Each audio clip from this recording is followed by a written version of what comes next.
It is. Good afternoon. I want to thank the media for being here on such short notice. A couple of folks I'd like to at least acknowledge for being here today, and I appreciate that. Sheriff Jim Hammond's here, lifelong friend of mine and the sheriff's is here, working in his shop. Mayor Coppinger, appreciate him being here today. Commission Chairman Chester Bankston's here. Commissioner Sabrina Smedley's here. Four board members are with us today. I appreciate them being here, and some others in the audience. Appreciate that. Much has been said the last couple of weeks about a very tragic incident at Ooltewah involving Ooltewah High School students that happened in a adjoining part of our state. And I want to begin my comments by saying this is something that I have lived with literally for 24 hours since that event. It's something you would expect a superintendent to live with, and it's been very, very much on my mind and has consumed almost all of our time. And it's important that we do that. It's important people to know how we need to do everything we can every minute of every day to protect our children. And I want to say that to you, and hope that you convey that to our community. But I would be remiss if I didn't acknowledge the fact that I know that people are angry and they're frustrated and they're outraged, and whatever other adjective that people have conveyed. And you know, part of the purpose for today's press conference, and I've been thinking about this for several days, came down to a point in time where I decided not to sit idly by when I read things that trouble me about labeling this school system with some things that I think is unfair. And I saw a quote recently that said, "Many have known Hamilton County's Department of Education is notorious for cover-ups." That is not true. That has never been true. And I'm an individual that has worked in this Department of Education for a very, very long time. I worked for this Department of Education for 3 superintendents that preceded me. And to my knowledge, nobody that I've worked with, nobody that works for me, comes to work every day intending to cover up anything. And I want the public to know that. I would appreciate the media conveying that point. With all the things that have been said, very personal things directed toward me and some others, I can take that, and I will take that. But I'm not going to sit idly by and see that kind of thing said and have me as superintendent ignore it. And so I wanted to say that. There are things, obviously, I know there are lots of questions that people have, and I want the media to do that. I'm going to stop my comments, my public comments, in just a moment and do that, because I think that's really what needs to happen. There needs to be questions asked and answers provided, and I'll do the best I can to do that within the framework for which I'm allowed to say some of the things that I want to say, and certainly answer some of the questions you have. But also, and I appreciate Sheriff Hammond being here, with all that's been said and debated about a gag order and all of that we know and have seen printed. I know what I heard from people who I trust that gave us that kind of information, and so I'm gonna stay within the boundary that's been discussed with me by our attorney and others with regard to that. And I want you to know that. And if the sheriff or any of his staff that are with us feel like, and Jim, if you want to come up here at the end, certainly I want you to do that if you'd like to, and to address any questions that you feel comfortable addressing. But I'm going to stay within what I've been instructed to do by our legal team, and I hope you understand that. This is an ongoing investigation. It's something that law enforcement is very much involved in right now, both in Sevier County and locally. Has been reported to Sevier County sheriff's employees, their DA, our sheriff, our DA are involved in this. We trust they'll do a great job investigating this, and if we find any wrongdoing, then we'll take the appropriate action with regard to whatever is found and whoever is found. I want to transition, if I may, for a moment, because I think it's important I do so. Looking into the future, my staff, and this Board of Education is very interested in doing everything and anything that we need to do to ensure that every child and every parent of every child knows that we're going to do the kinds of work that's going to hopefully get us to a place where this will never happen again. Now, that's a hard thing to promise, isn't it? We can set up all of the policies and all of the protections, talk about chaperoning and sponsoring and coaching and administering, but we know we're working with young people and we know we're working with human beings, and it's very hard to promise anything like that. But I can assure you, starting this week, really Thursday, our Board of Education is going to delve into our policies. We've talked a bit about that. Kind of think we know where our starting point is going to be, and work through that process and come out on the other end of that process with a much stronger set of policies as it relates to this topic. There are several policies. I didn't count them, probably as many as 6 or 8, 10 policies that we need to deal with regard to this issue. It's not just about field trips. It's about other things as well. We know we have to deal with the bullying policy. We know we have to include hazing as a part of that. We know we've got to talk about intimidation and what that might. We need to define those terms in very simple terms. We want to engage the community in that process. This is going to be a superintendent staff handing off policies to a Board of Education to approve. This is going to be a process that I think, and I've talked to board members about this, where we're going to engage community members. We're going to engage, in that community can be a variety of different things. I've got a Superintendent's Advisory Council of students. We want to involve them. We want to involve PTA. We want to involve other interested people in the community and come out on the other end of that process with a much stronger set of policy than we currently have today. And I want the public to know that. It's important. But at the end of that process, folks, policy doesn't get you where you need to go. We've got to work with our young people. We've got to work with our adults. We're going to have to think about what we've done. Just for the record, we have a department that Karen Glenn is in charge of that trains teachers and works with young people with regard to bullying and those kind of related issues. And we've trained 80% of our faculties and students in this county.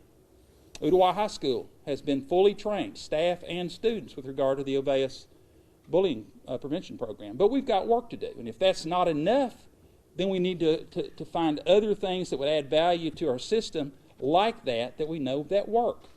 We need to decide as a community now that we're not going to tolerate this kind of behavior, and I assure you this superintendent and the staff and principals are not going to tolerate this kind of behavior. With that, I'm going to stop my remarks and open the floor to questions. Roy? The incident happened December the 22nd. Today is January the 11th. This is the first time you've opened your mouth. Now, is that a cover-up? No. It's not. No. It's not a cover-up. There's things that I've been doing since the moment I heard about this. Many times, and people in positions like mine know this, there are not going to be things that I say publicly. We knew immediately that this is a very serious matter. We know, and in my experience, not only as deputy superintendent, but going back to assistant superintendent, I know there are certain things that immediately are going to become law enforcement issues. Anytime I hear the word rape, I know what's going to happen. It's not going to be a school system investigative matter. It's going to be a law enforcement investigative matter. And at the end, I'll certainly let the sheriff respond to that. So, Roy, cover up to me means it was an intentional decision on somebody's part to do something not to communicate, I guess, and that's not been the intent. I knew from day one, Bill, you're next. I knew from the first moment I heard of this on that Wednesday that this was going to be a very, very serious matter. Now, I'm not one of the most complicated things, and I've learned this in the past, but it's been very much an explanation point in this matter, is when you have a serious situation like occurred in a different county, that in itself creates some things that I hope the public understands. We have not had, and I can say this for myself, I can't say this for our attorney. I can't say this, and I believe this to be true for board members, because I know board members usually get information the same time I do. We've gotten little information, and I would expect that, from Sevier County on this matter. They're still investigating, and they're going through the process they need to go through to conclude that investigation. Bill?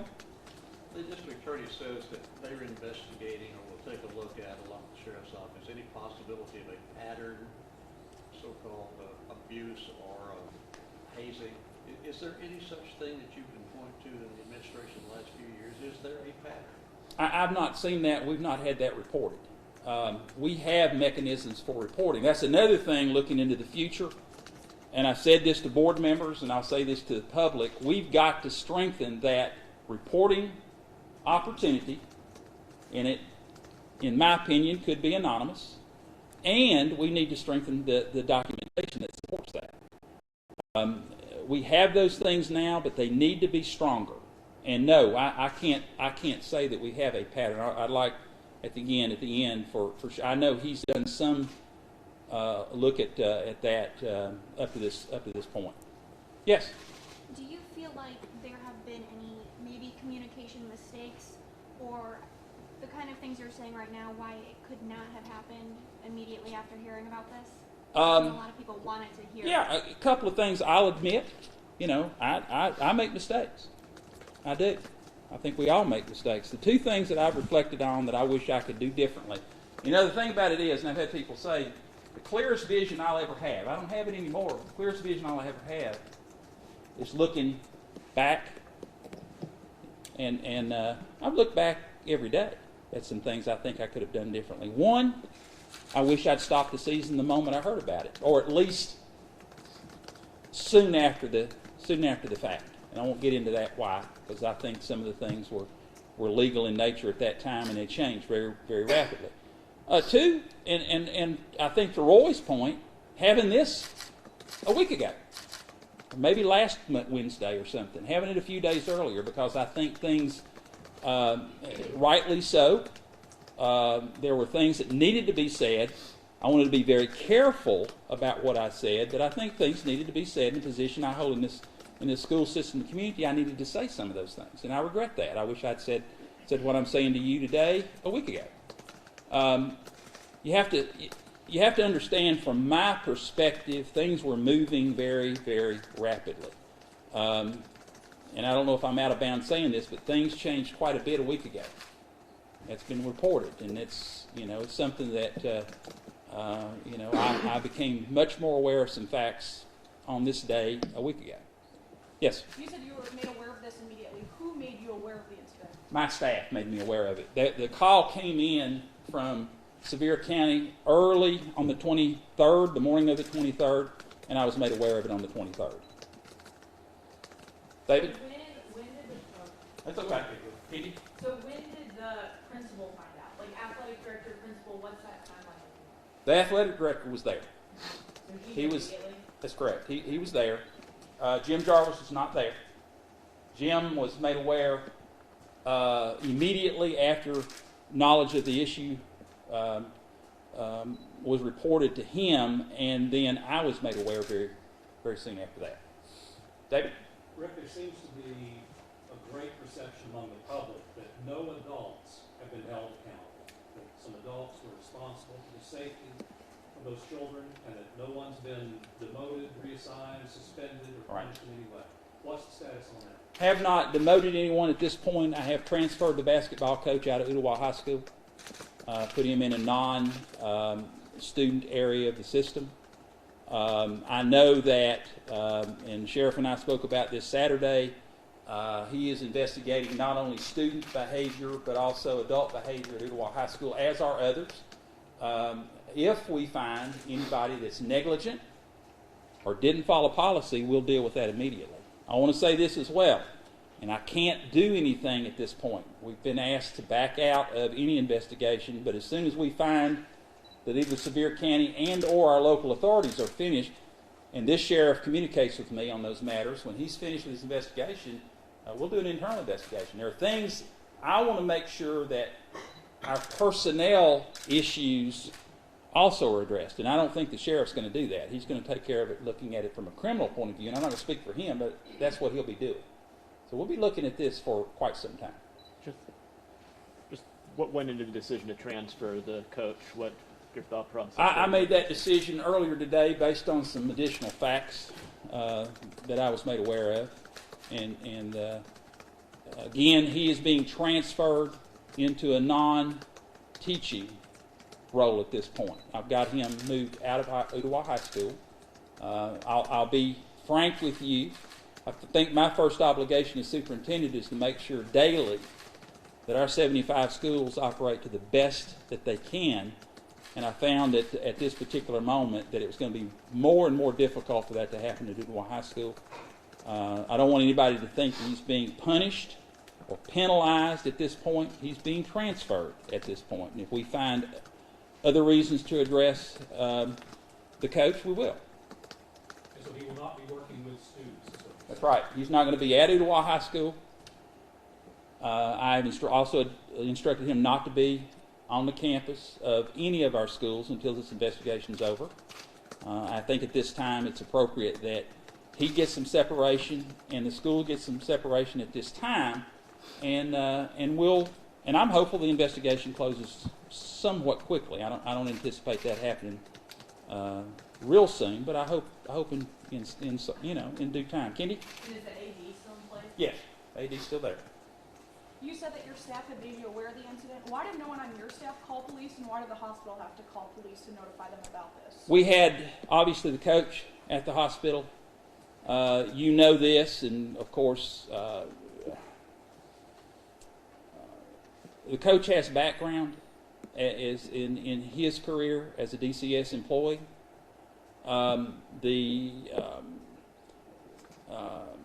I have to be careful with this. There's some facts surrounding the initial visit to the hospital that became a bit of an issue. Yes, the authorities were contacted from the hospital on the first visit. Roy? What have you learned from this as far as when a problem comes, you attack the problem instead of run for 3 weeks? Not answer the phone, the whole works. How do you fix that? Well, I think I've answered the phone. I think I've been responsive to people more privately than publicly. I think there's a time for public discourse, and this is it. I know there's been a lot of conversation about this, a lot of criticism of me about this. I've been called a liar and a lot of other things, and I'm a big boy. I'll take that. People have their opinions. I've got mine. I am concerned about the family. I'm concerned about the school. I'm concerned about Hamilton County schools. Roy, the point, and I'm not here to defend me. I'm not. But I know who I am. I know who holds me most accountable, and that's me. That's just how I was raised. There's nobody in this room, including these four, and they know it, that holds me any more accountable than I hold myself. And I know who I am, I know what I'm about, and I know how much this school system, this community means to me, and I'm not going to let things, I don't let things go. Now, I know that the lack of communication in this particular matter has been very frustrating, and it's gotten people angry, and I understand that. I've heard, there's not one thing you or anybody else has posted that I haven't read. Not a word. Now, I'm not the guy that does Facebook, but I've got a wife that does. And I've read everything that's been written. And so I'm fully aware of the community's concerns and feelings about things right now. But I want to do things the right way. And I'll say this, David's question, I anticipated, in fact, I anticipated it from David, which I think is fair because I know how David cares about this school system too. And we want to make sure our employees every single day are doing the right thing with our children. We could not expect the public to expect any less from us. And so we've got some work to do moving forward to improve that, and we're going to. We're going to. David? There are some concerns that the remaining freshman players at Ooltewah are not allowed to play on the freshman team. Right. And there have been reports, I don't know if it's true or not, that neither they nor other Ooltewah students are receiving any counseling or help in the aftermath of what's happened. Yeah, we've talked about that. We've talked to the school. We talk to the school daily. I get a report and I have people out there every day, and we're checking on things. We're checking on the school. We're checking on individuals. We're checking on basketball players, and we'll continue to do that. Going back to your point about the 4 freshmen that played on the varsity team, we made a decision. I made a decision to disqualify everybody that played on the varsity. I don't care if they were a freshman or a sophomore or a junior. There was only one senior, and it's been well reported about that. So it's primarily a freshman junior team. I know what the roster looks like, and so it is what it is. And we're not going to allow those 4 freshmen to play varsity ball. Ninth grade ball. They shouldn't play. Why? I coached. Why would we want something to happen, regardless of what happened, at one level of the program, and drop those 4 freshmen down to play now, seat 4 kids that have been playing on the floor all year? That's not fair to them. You know, there are consequences for situations, and this situation, in my opinion, warranted those 4 freshmen not to be allowed to continue to play basketball. So both you and Scott Bennett just said there's no reason at this point to think that any of the chaperones or coaches on the trip acted improperly. I don't have any, Kendi, a good question. I appreciate the question. I don't know what, if anything, that the future looks like with regard to the employees. I don't have any evidence at this point. That's why we've got Sheriff Hammond and his people, and quite frankly, others, not only in Sevier County, but also here. And I don't know if Jim's going to speak to that or not. We've got other people working here besides the sheriff's office on this particular issue. So there are going to be things that are investigated.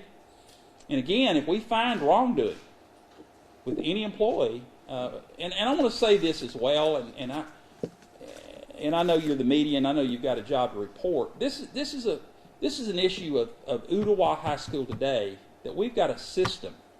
You know, we've got to think about the fact that we've got a lot of kids in high school and middle schools and elementary schools that we need to make sure we don't have other issues as well. I've talked to the sheriff. That's why we had a long conversation Saturday. He's going to focus, and I'll let him speak to this. He's focusing on the issue where we're going to develop some strategies to make sure we don't have other things in other parts of our county. That's one of the things. We went live with an internal anonymous contact system last week, where people, if they have concerns, complaints, students, parents, citizens, then they can anonymously notify us. It's primarily for families that have children in Hamilton County schools.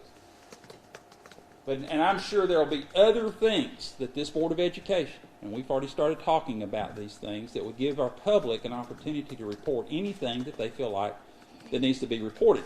The other part of that we've got to assure the public that once reported, it's investigated.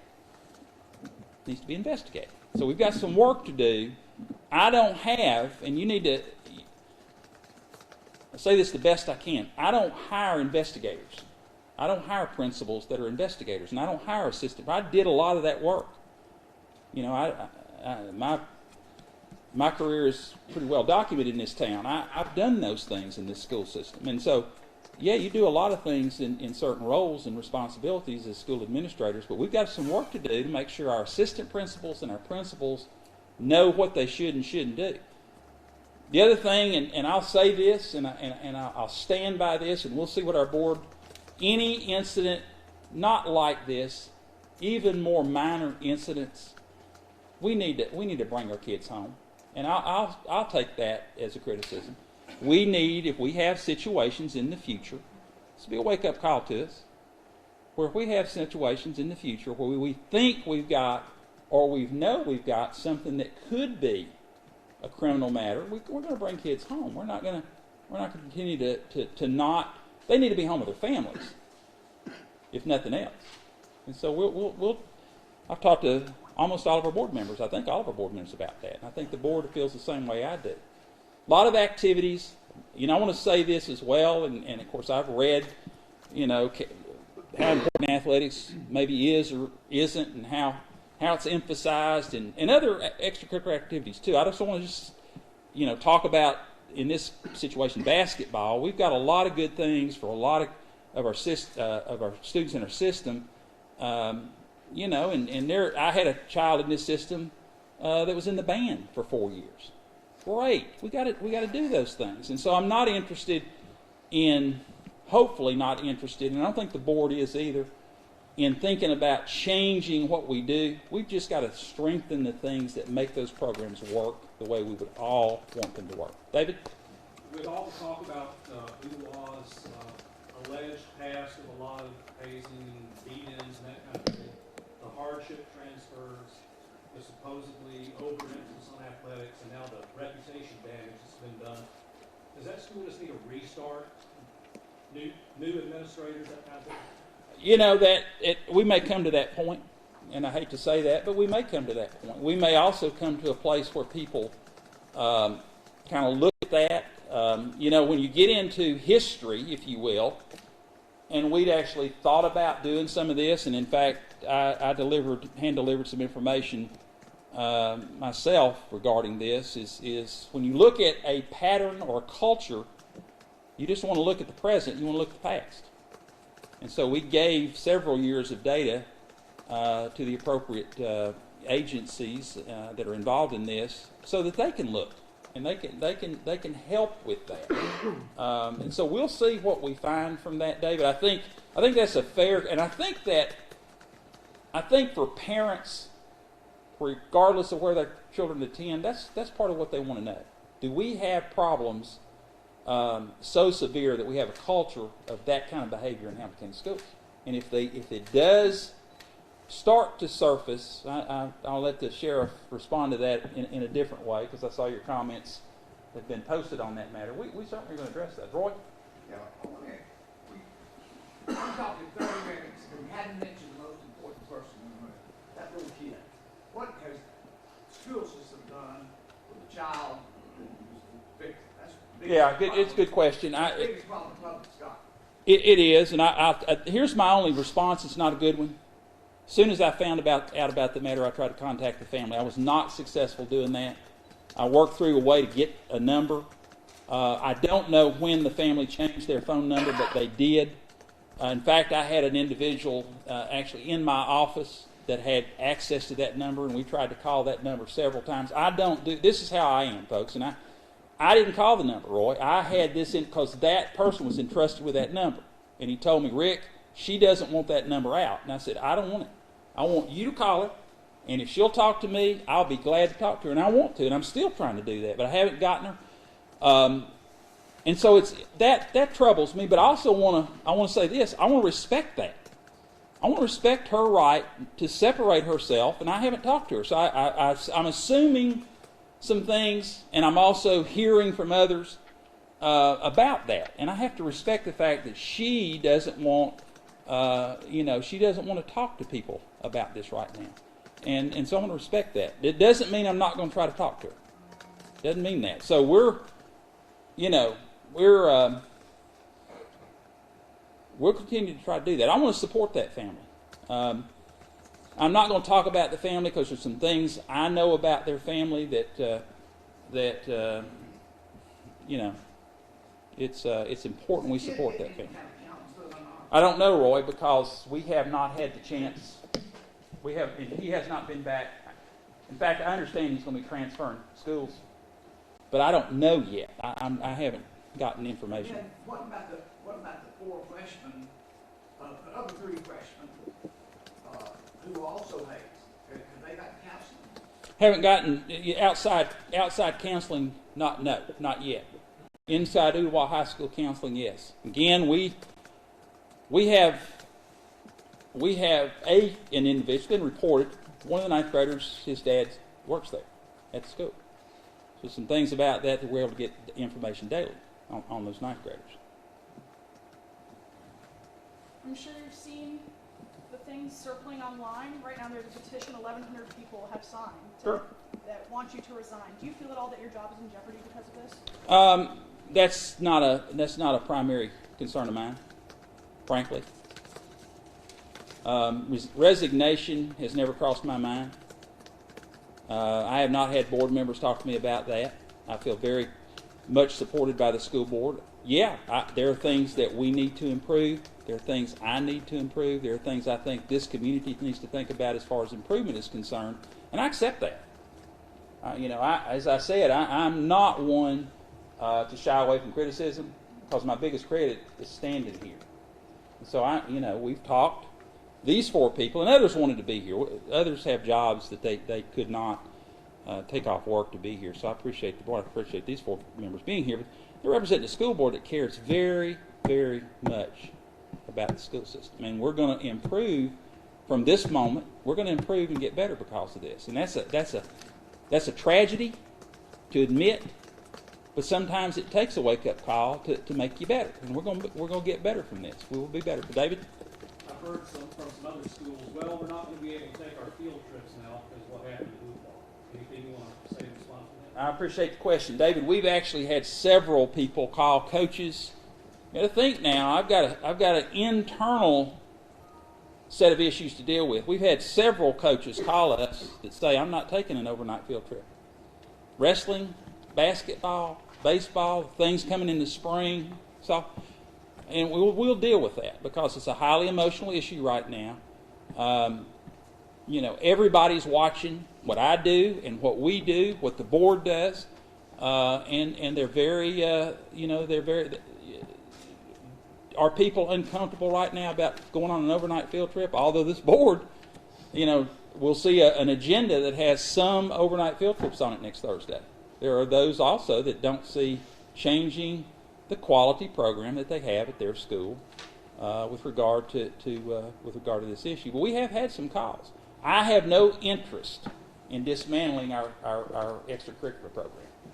We need to strengthen our extracurricular program. And I've said this publicly. I said this last year in a different moment. I think there are things that we need to do K-12 to strengthen our extracurricular program because I think it makes our children better. It makes our children academically stronger. Has any other students besides those 3 have been disciplined at this time? I haven't, no, and I have not heard at this point. And again, that goes back to Sheriff Hannon. Do you mind coming up here? Because I think we're to that point. I'm not investigating at this point because I've asked not to. This has been turned over to the Sheriff's office locally, DA's office locally, and Sheriff Hammond's here. Yes, sir. Let me make some general remarks here that I did speak to the Pachyderm Club today, and some of the things I laid out. This is a difficult investigation for a number of reasons because it involves 2 separate counties. It involves the school board and the superintendent's responsibilities. It involves the juvenile judge's responsibility. It involves a jurisdictional thing in that this school is in the city limits, but all the schools are county schools. And my first awareness of any official capacity was when the district attorney called me, asked me would I consider doing an investigation just to see if there possibly could be connections here in this county as to regards of the incident that occurred up there in Sevier County. I did agree to do that. I talked with Chief Fletcher and told him what we had going, and he concurred with both the district attorney and myself that this matter would be better handled by the sheriff's office since all the schools are county schools, and since if we were going to have to talk to some other schools that were not in the city of Chattanooga, it would be more appropriate for us to be involved in that. So at that point, I sat down with my chief deputy, Alan Branham, and brought in my head of the CID, our criminal intelligence, our criminal investigative division.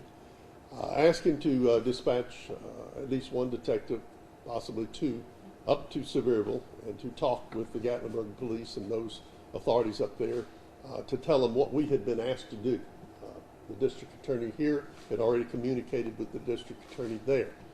So my role was simply to look in from an investigative position, not a criminal, any criminal at that point, Let me also tell you, that's where we get into a little bit of the issue in that you don't charge juveniles with criminal matters. You charge them with delinquent matters. The juvenile system is somewhat different. You have to involve a lot more permission from the parents and from the juvenile judge in how you deal with things, what you put out there, what you don't put out, who can be there during the investigation. So it gets a lot more complicated. That's one of the reasons you're not hearing a lot of stuff in public, because the parents don't want it out there, and they have the say-so of that youngster until they reach their majority. That being said, we have to be very slow and meticulous on something that may end up in front of the Attorney General or the juvenile judge in terms of what charges may have to be put out there. And so we take it a little different. We have to follow the law. It's a little more pressure on the school board and the superintendent into coming forth pretty quickly with the answers to questions that people might have. And then we also know, of course, that on all our concerns as parents is the safety and security of our young people and the fact that they are our future, and we want to make the right decisions. It has been a tradition to have these field trips, if you will, or overnight trips for the sports teams and various other groups, and nobody wants to see that go away. But obviously we have to make sure that we're protecting the young people by the chaperones that go. We also understand the hormones of young people and the lack sometimes of responsible things being done, and so that puts a lot of pressure on the school board, puts a lot of pressure on the academic programs and the scholastic programs when you do that. But from a law enforcement perspective, I can say this, that my detectives are not missing any stone. We will overturn every question or comment or information that comes to us to weigh it in balance of whether or not it is relevant to this case. And at the appropriate time, they will consult with the district attorney and the juvenile judge to move forward in this investigation. Yes, ma'am. Since we started talking about this case and there were questions or rumors of other past events happening, have other people come forward saying that they are... I can't comment on who's come forward because, as I said, this is a much more critical matter when it comes to making sure what we present to the courts and to those people who will make any charges have the correct information. So I can only say that we are looking at every call. We're interviewing people. I would like to interject here that some people have asked me, well, what about your SROs? What's their involvement in this? And as I stated today at noon also, we unfortunately do not have SROs in every school. It's a financial matter. We have 70-some schools, and what's the exact number, 79, somewhere in that range? Okay. And we have among less than half of that. We have SROs because they're very expensive. We were fortunate a couple of years ago to apply for a federal grant. The county commission voted to accept that grant, which we were able to hire 8 SROs. But SROs, again, their job is simply to be there for any delinquent or criminal matters. Their job is not to be do the normal discipline that the school, the principal, and the faculty are responsible for. They're to deal more with things that step over into delinquent behavior and criminal behavior. But they're also there as mentors. And one of the things we're surveying is to make sure that the left hand's talking to the right hand when it comes to rumors that may have been going on in the school of incidents that are happening. But all of that, again, will be privileged information until the legal folks get to take a look at it and see where we go. Sheriff, I appreciate you talking to me this morning very much. You always have been very kind and open to us. I've had several people in my district ask the question, what would lead the charges to go from juvenile to adult charges? Yeah. And with this case being, I said, I really don't know. Well, there's a formula that has to be followed before a juvenile court judge will render a decision to move something up. It's called a remand hearing, where depending on the charge, depending on the age of the youngster and the mental health of the youngster, someone has to petition the court, generally the prosecutor, to move that from the juvenile court up to the criminal court. At that point, that person then becomes a resident of my facility if they're under a no bond. We are required by law to keep them out of sight and, if at all possible, out of sound of any adult prisoners that get there. I think right now we've probably got 8 or 10 juveniles who are actually in the county jail where they were remanded to stand trial as an adult. This charge, if there is a charge that comes out, and there of course already has been, could very well be remanded to the adult system. But that'll be a call for the juvenile judge to make. Any other questions? Yes, ma'am. Any update if any of the boys received bond? It's my understanding one was released on bond and two are being held without bond, but you would have to check with Sevier County on that since that's where they are. That also, by the way, makes it a little more difficult when you've got two different jurisdictions having to work through their investigative procedures and compare notes. We have agreed that we would follow up on some leads that they want us to check out in this county, and we will be doing that and furnishing that information back to Sevier County. What we're primarily looking at here is there been any reason that law enforcement and the court system needs to step in with the possibility of charges here, both for adults and juveniles. Thank you. Any other questions? I thank you very much for being here today on such short notice. And we will have a